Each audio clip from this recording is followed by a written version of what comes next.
श्री गणेशाय नमः।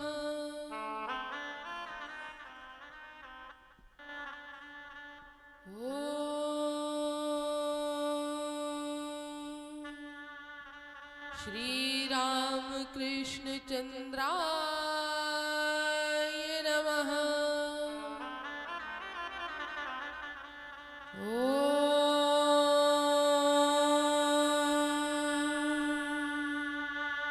श्री गुरुवे नमः।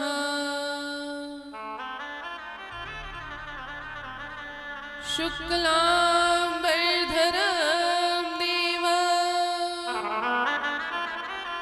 शशिवर्णं चतुर्भुजं प्रसन्नवदनं ध्यायेत् सर्वविघ्नोपशान्तये।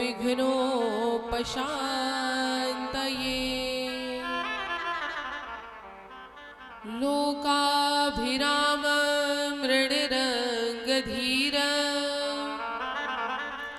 राजीवनेत्रं रघुवंशनाथं कारुण्यरूपं करुणाकरान्तं श्रीरामचन्द्रं शरणं प्रपद्ये। कर्पूरगौरं करुणावतारं संसारसारं भुजगेन्द्रहारं सदा वसन्तं हृदयारविन्दे भवं भवानी सहितं नमामि। मनोजवं मारुततुल्यवेगं जितेन्द्रियं बुद्धिमतां वरिष्ठं वातात्मजं वानरयूतमोख्यं श्रीरामदूतं शरणं प्रपद्ये। भक्ति भक्त भगवंत गुरु चतुह नाम वपुए तिनके पद वंदन किए नासत विघ्न अने।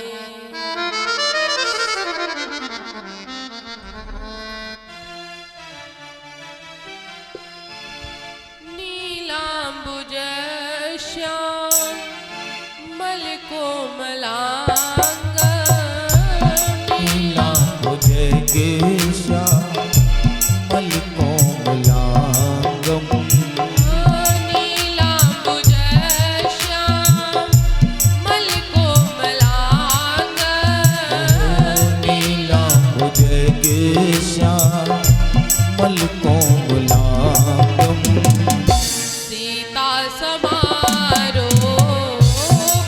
वाम भाग सीता समारो प्रतुवाम भागम मंगल भवन अमंगल हारी मंगल भवन अमंगल हारी द्रवौ सुदशरथ अजर बिहारी द्रवहु सुदशरथ अजिर बिहारी मंगल भवन अमंगल हारी मंगल भवन अमंगल हारी उमा सहित जेहि जप त्रिपुरारी उमा सहित जेहि जपत पुरारी सिया राम मैया सब जग जानी सिया राम मय सब जग जानी।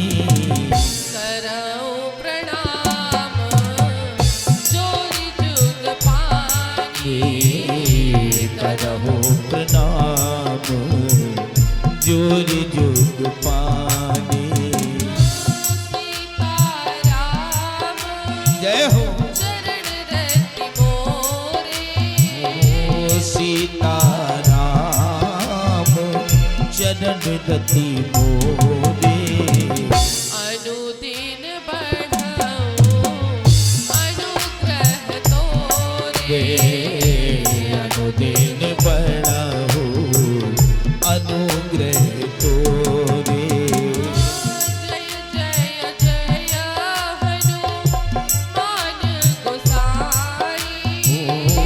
जय जय जय हनुमान गोसाई।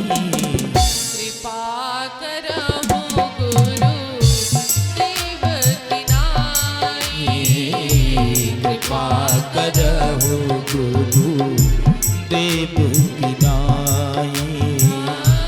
बंदऊ गुरु पद पद्म परागा। बंदहु गुरु पद पद्म परागा। सुरुचि सुबास सरस अनुरागा। सुरुचि सुभाष सरस अनुरागा। सुरुचि सुबास सरस अनुरागा। सुरुचि सुभाष सरस अनुरागा। बोल दे श्री आनंद कंद भगवान की जय हो। आइए हम आप सभी श्री राम जी की कथा के में प्रवेश करने के पहले 2 बार श्री भगवत नाम संकीर्तन कर लें, जिससे कि हमारा मन श्री रघुनाथ जी की कथा में लगा रहे। तो हम आप सभी बड़े भाव के साथ मीठी मीठी तालियों के साथ श्री रघुनाथ जी के नाम का संकीर्तन करते हैं। उसके पश्चात कथा में प्रवेश करते हैं। आइए हम आप सभी मीठी मीठी तालियों के साथ संकीर्तन करते हैं। और केवल हम नहीं, जितने कथा प्रांगण में बैठे हुए हैं सभी को श्री भगवत नाम संकीर्तन करना है। और क्या कहना है कि श्री राम जय जय राम। श्री राम जय जय राम। श्री राम जय जय राम। श्री राम जय जय राम। श्री राम जय जय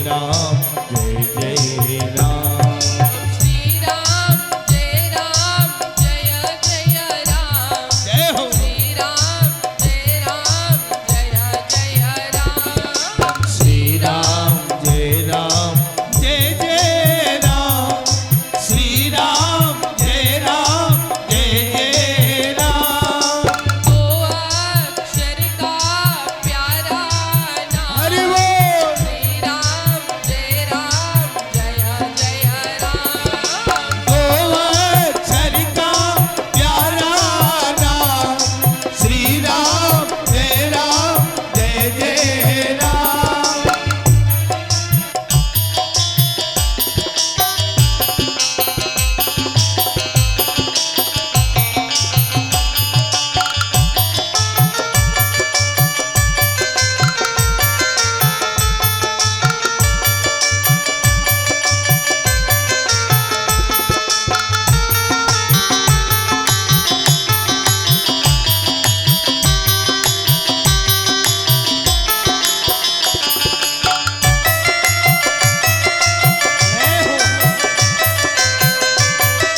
राम जय जय राम श्री राम जय राम जय जय राम श्री राम जय राम श्री राम जय राम जय जय राम श्री राम जय राम श्री राम जय राम जय राम श्री राम जय राम जय जय राम श्री राम जय राम जय जय राम जय जय राम जय जय राम जय जय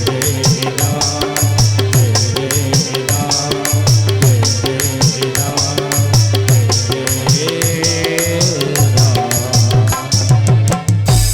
बोल दे श्री आनंद कंद भगवान की जय हो श्री रामकृष्ण चंद्र सरकार की जय हो गंगा महारानी की जय हो यमुना महारानी की जय हो सरस्वती महारानी की जय हो श्री प्रयागराज महाराज की जय हो श्री कामतानाथ जी सरकार की जय हो श्री चित्रकूट धाम की जय हो श्री हनुमान जी महाराज की जय हो।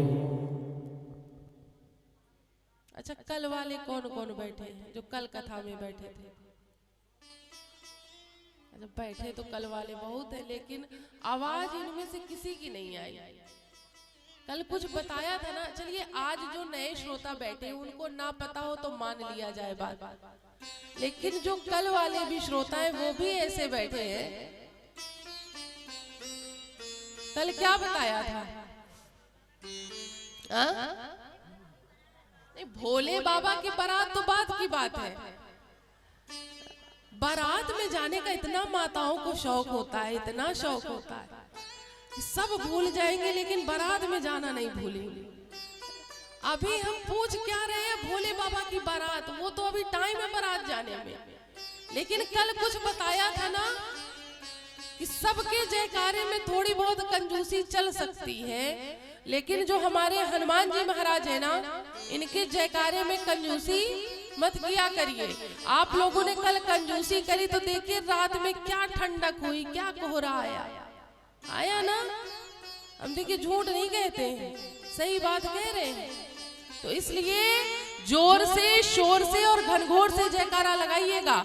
बोल दे श्री हनुमान जी महाराज की। अब कुछ आनंद आया।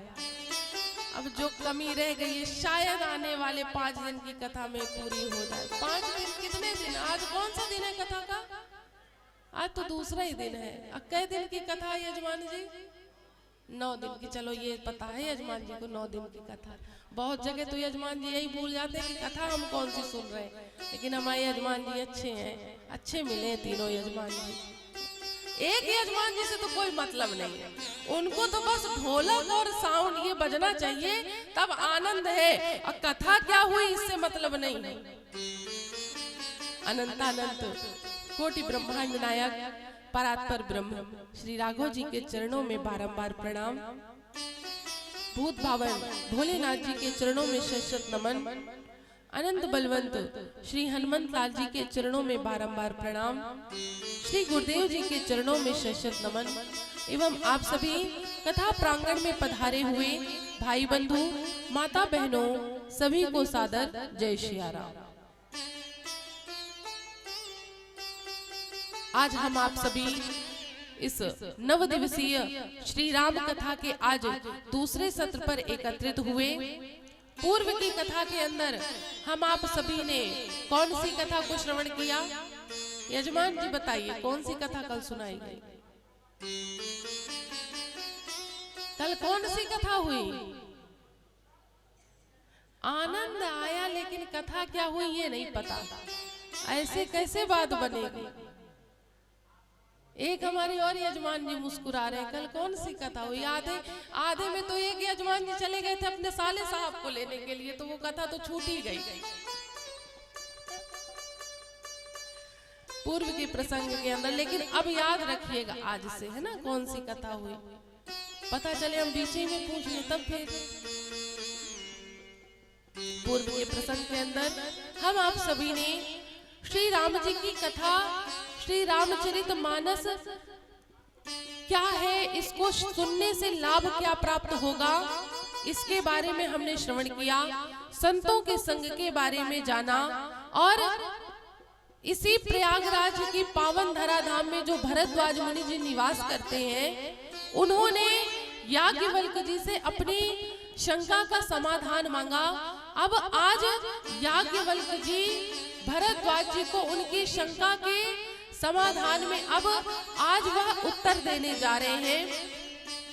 तो याज्ञवल्क्य जी इसी प्रयागराज की धरा धाम पर त्रिवेणी संगम के किनारे वक्ता के रूप में और भरद्वाज मुनि जी श्रोता के रूप में विराजमान हुए इसी प्रयागराज की धरा धाम पर। और अब याज्ञवल्क्य जी कहते हैं कि हे भरद्वाज जी, आप पहले ऐसे व्यक्ति नहीं हैं जिनके मन में ये शंका आई है कि ये राम कौन है। आपसे पहले भी यह प्रश्न किसी ने किया था। भरद्वाज जी ने कहा कि प्रभु, मुझसे पहले यह प्रश्न और किसने किया है। तब याज्ञवल्क्य जी ने कहा कि ऋषिवर, आपसे पहले यह प्रश्न एक बार माता सती ने भोले बाबा से किया था। ये माता सती कौन है? तो ये महाराज कौन है? भोले बाबा की धर्म पत्नी है। भोले बाबा के 2 विवाह हुए हैं। पहली पत्नी कौन? माता सती, और दूसरी पत्नी है माता पार्वती। तो यहाँ पर माता सती के मन में ये शंका आया था, आशंका आई थी कि ये राम कौन है।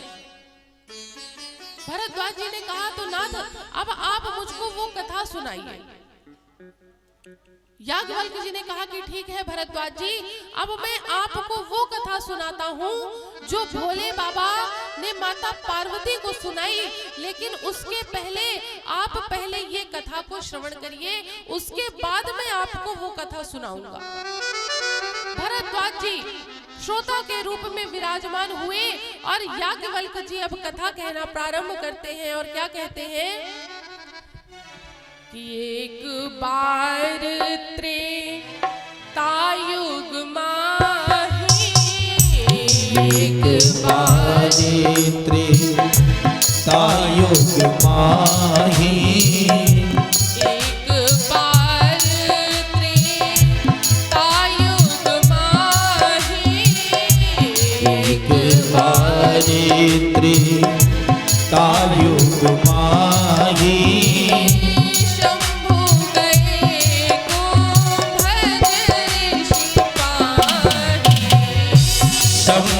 गए कुंभज ऋषि पाए, शंभु गए कुंभज ऋषि पाए, ओ शंभु गए कुंभज ऋषि पाए। एक बार त्रेतायुग माही, त्रेतायुग का समय था और स्वयं भोले बाबा कहाँ गए हैं? कुंभज ऋषि जी के आश्रम गए। ये कुंभज ऋषि जी कौन है?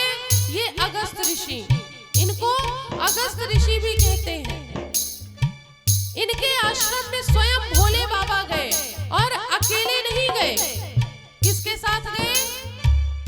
संग सती जग जननी भवानी, संग सती जग जननी भवानी, संग सती जग जननी भवानी, संग सती जग जननी भवानी, पूजे ऋषि अखिलेश्वर जानी, ओ पूजे ऋषि अखिलेश्वर जानी, पूजे ऋषि अखिलेश्वर जानी, ओ पूजे ऋषि अखिलेश्वर जानी। भोले बाबा और माता सती गए हैं एक साथ, अकेले नहीं गए भोले बाबा, अपनी अर्धांगिनी माता सती को लेकर के गए। कहाँ? अगस्त ऋषि जी के आश्रम में। और जैसे ही अगस्त जी ने भोले बाबा और माता सती को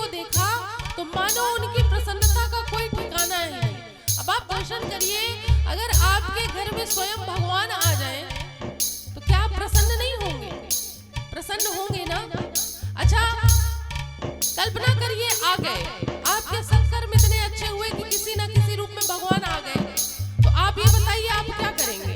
भगवान को देख के क्या करेंगे? अपनी अपनी लिस्ट दिखाने लगेंगे, भगवान अच्छा हुआ आप आ गए, काम करिए, हमारी इतनी मनोकामनाएं इनको पूरी करिए। कि उनकी पूजा करेंगे, उनकी आराधना करेंगे, पूजा करेंगे ना। कहने के लिए तो हाँ पूजा करेंगे, अगर आ गए ना तो सबसे पहले अपनी अपनी कामों की लिस्ट बताएंगे। सबसे कोई कहे ना कहे, लेकिन हमारे ये जो सोनी जी है ना, ये कहेंगे महाराज अच्छा भया आप आए, मोर इतने इतने मेरे काम फंसे हुए हैं, एक काम करो महाराज, पहले आप मेरे ये काम निपटाओ, फिर उसके बाद हम तुम्हें बढ़िया दमालू बना के खिलाएं। भगवानों को ही दमालू बना के खवाएंगे। जहां भोले बाबा और माता सती को अगस्त जी ने देखा, मानो उनकी प्रसन्नता को कोई ठिकाना नहीं रहा। भोले बाबा को बड़े आदर सत्कार के साथ अपने आसन पर विराजमान किया, उनके चरण प्रक्षालन किए, पूजन किया और जलपान कराया और कहा महाराज आप मुझको आज्ञा देते मैं आपके पास आ जाता, आपने क्यों कष्ट किया, मुझको बुला लेते अगर मेरे लायक कोई कार्य था तो। तब भोले बाबा ने कहा कि ऋषिवर आज हम यहाँ अकारण नहीं आए हैं, हमारे आने का एक कारण है। अगस्त जी ने कहा कि आने का कारण है, क्या कारण है नाथ, किस कारण से आपका आगमन हुआ? तो भोले बाबा ने कहा कि अगस्त जी हम आपके मुख से राम जी की कथा सुनने के लिए आए हैं। अब अगस्त जी चिंता में पड़ गए कि जिन्होंने स्वयं इस राम कथा को लिखा हो कि रचि महेश निज मानस राखा, जिन्होंने इस मानस की रचना ही करी हो राम जी की कथा की, मैं भला उनको क्या कथा सुनाऊंगा? मन में आता है कि नहीं, जब हमसे कोई श्रेष्ठ, हमसे कोई विद्वान आकर के हमसे कहने लगे कि आप इसी विषय में हमको बताइए, तो मन में एक चिंता आ जाती है कि हम क्या बताएंगे इनको उस विषय में जो स्वयं इसके विद्वान हैं, जिन्होंने स्वयं इनकी रचना करी है इस ग्रंथ की। अब अगस्त जी परेशान, अब मना भी नहीं कर पा रहे हैं कि उनकी आराधना क्योंकि आदेश है। तब अगस्त जी ने कहा कि नाथ मैं इस योग्य तो नहीं हूँ कि आपको कथा सुना पाऊं, लेकिन जो भी मुझसे टूटा फूटा बनेगा मैं आपको सुनाने का प्रयास करता हूँ। अब भोले बाबा और माता सती श्रोता के रूप में बैठे और अगस्त जी वक्ता के रूप में विराजमान हुए। अब अगस्त जी कथा सुनाना प्रारंभ करते हैं। हाँ, राम कथा मुनि बरज बखानी, राम कथा मुनि बरज बखानी, राम कथा मुनि बरज बखानी, राम कथा मुनि बरज बखानी, सुनी महेश परम सुख मानी, ओ सुनी महेश परम सुख मानी, सुनिय महेश परम सुख मानी, ओ सुनी महेश परम सुख मानी। राम कथा मुनि बरज बखानी, सुनी महेश परम सुख मानी।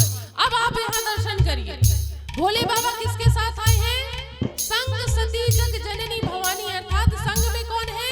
माता सती है, जगत की जननी है। लेकिन यहाँ पर गोस्वामी तुलसीदास जी कहते हैं कि जब अगस्त जी ने कथा कहना प्रारंभ किया तो सुन करके प्रसन्न कौन हुआ? केवल भोले बाबा।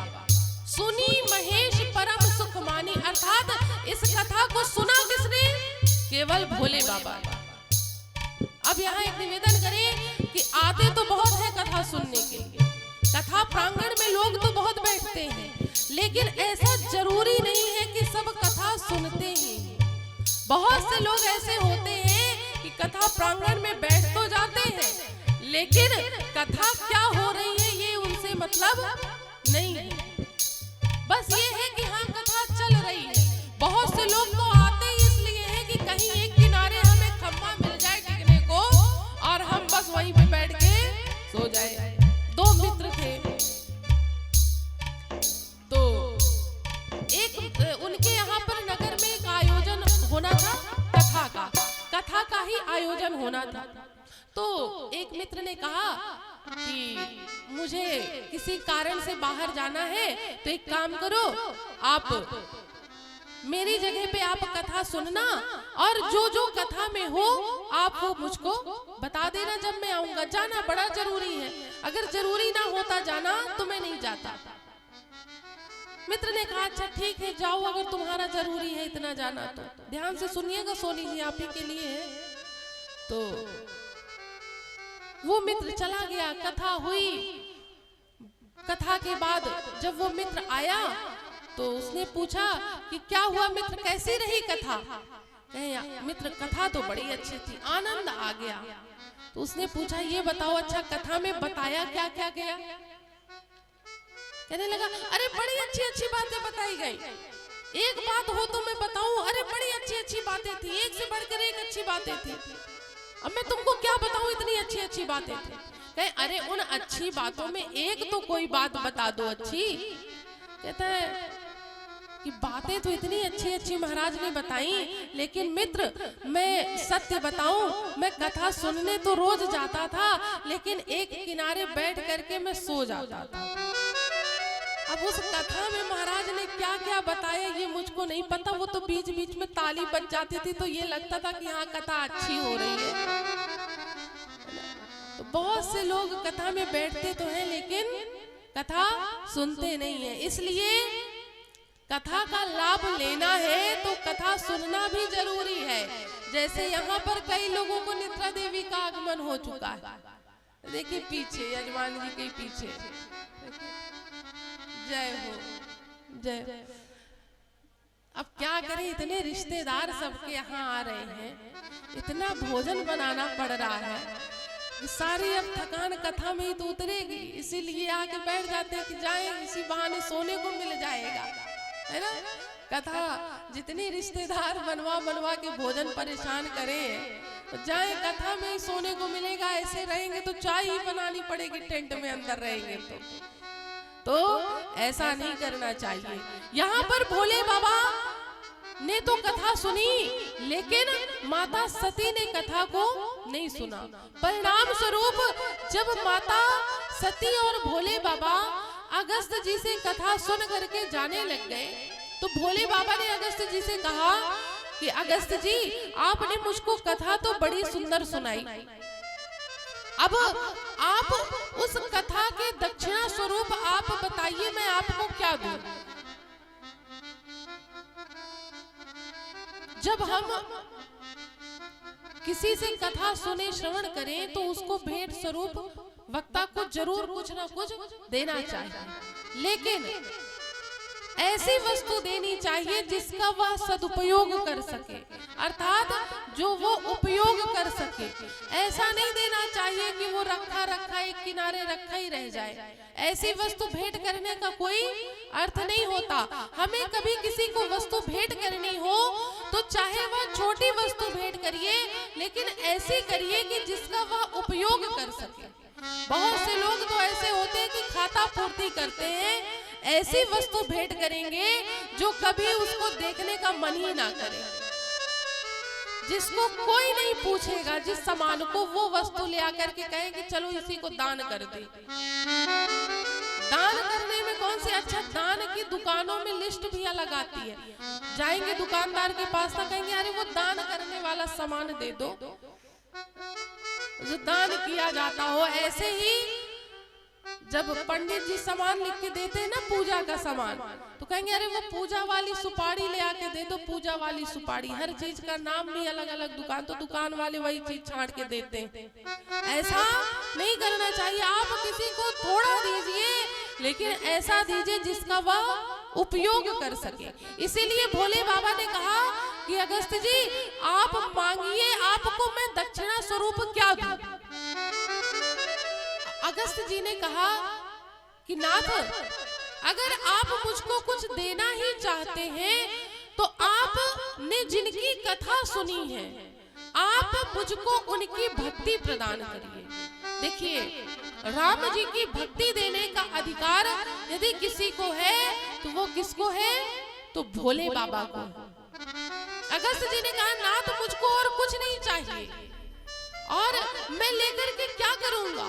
अगर आपको कुछ देना है नाथ तो आप मुझको उन्हीं रघुनाथ जी की भक्ति प्रदान करिए जिनकी मैंने आपको कथा सुनाई। भोले बाबा बड़े प्रसन्न हुए और श्री रघुनाथ जी की अविरल भक्ति प्रदान करी और माता सती के साथ चल दिए। अब यहाँ दर्शन करिए कि जब माता सती अगस्त जी के आश्रम आई थी तब माता सती कौन थी? जग की जननी थी। और जब माता सती अगस्त जी के आश्रम से जा रही हैं तो वो क्या हो गई?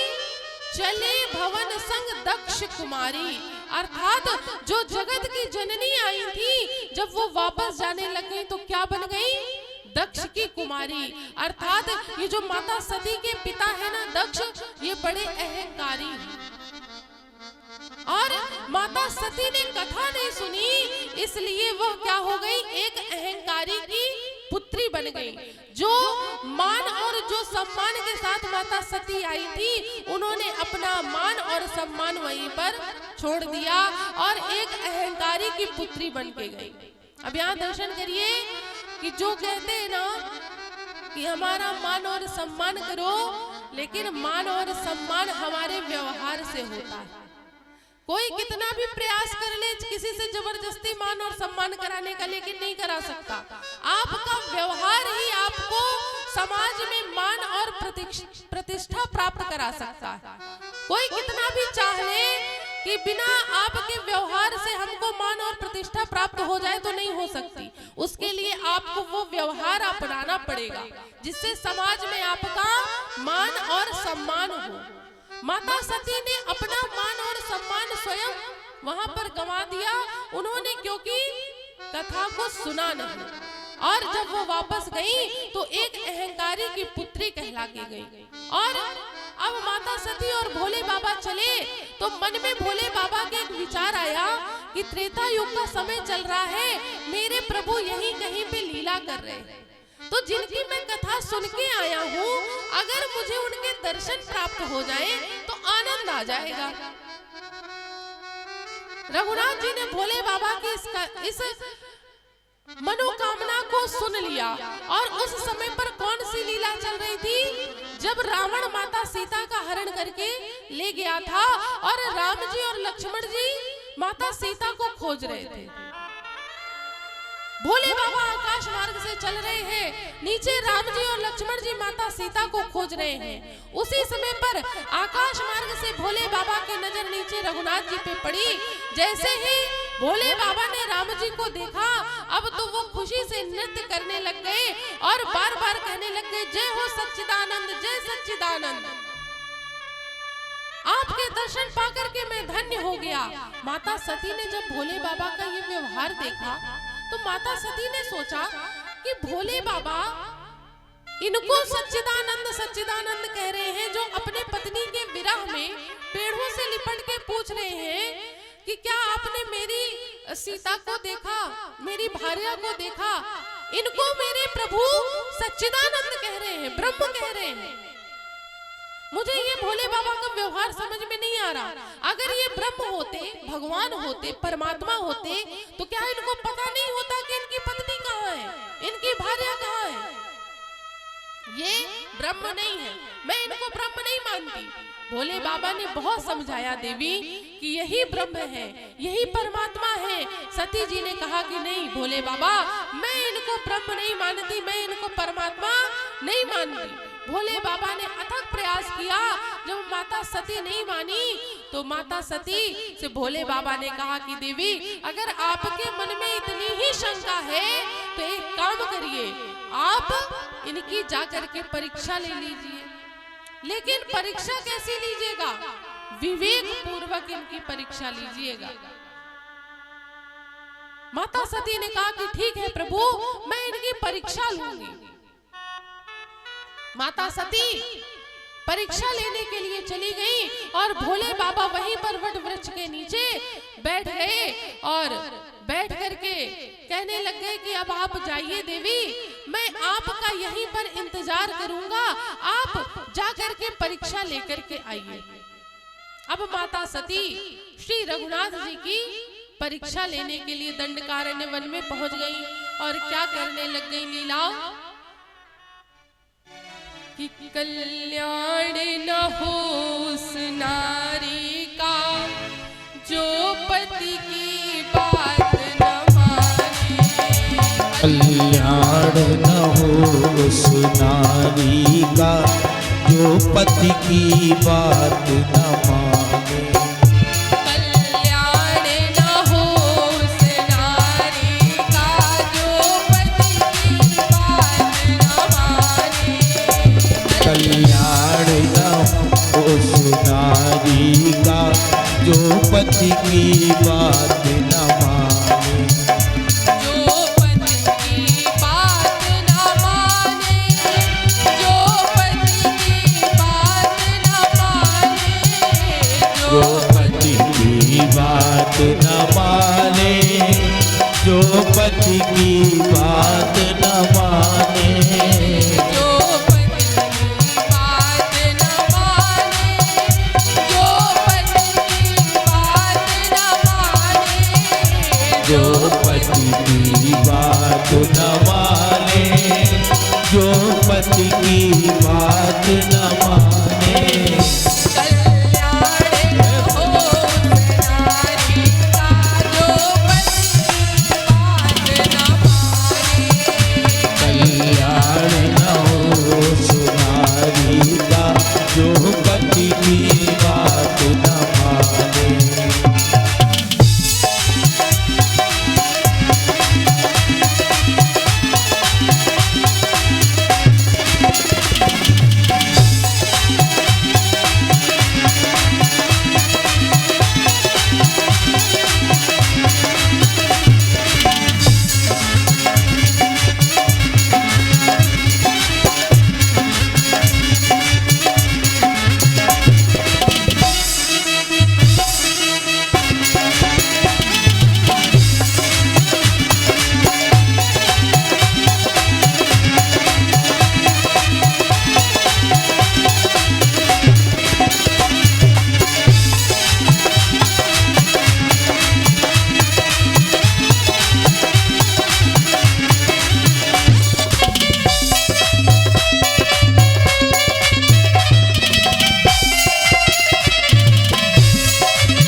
सती ने पति की बात न मानी।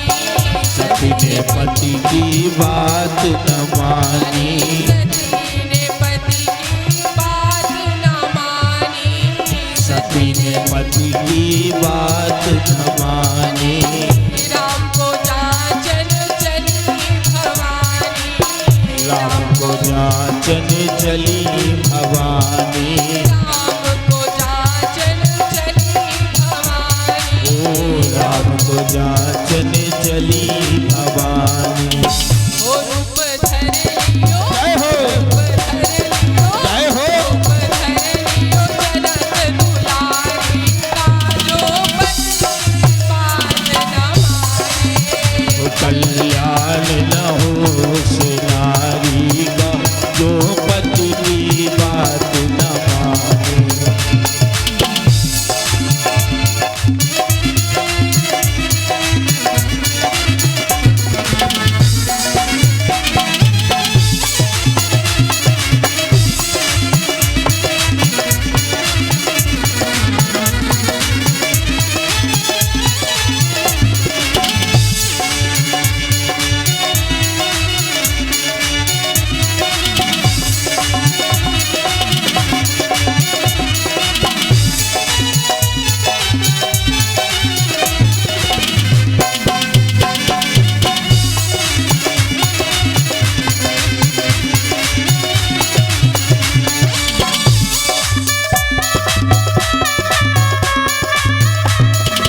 रोवन लगी राम के आगे, रोवन लगी राम के आगे, रोवन लगी राम के आगे।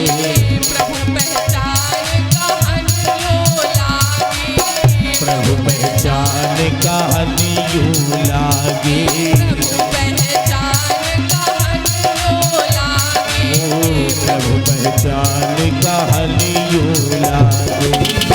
कहाँ छोड़ा, जय हो कहाँ छोड़ा, हरि बोल। कहाँ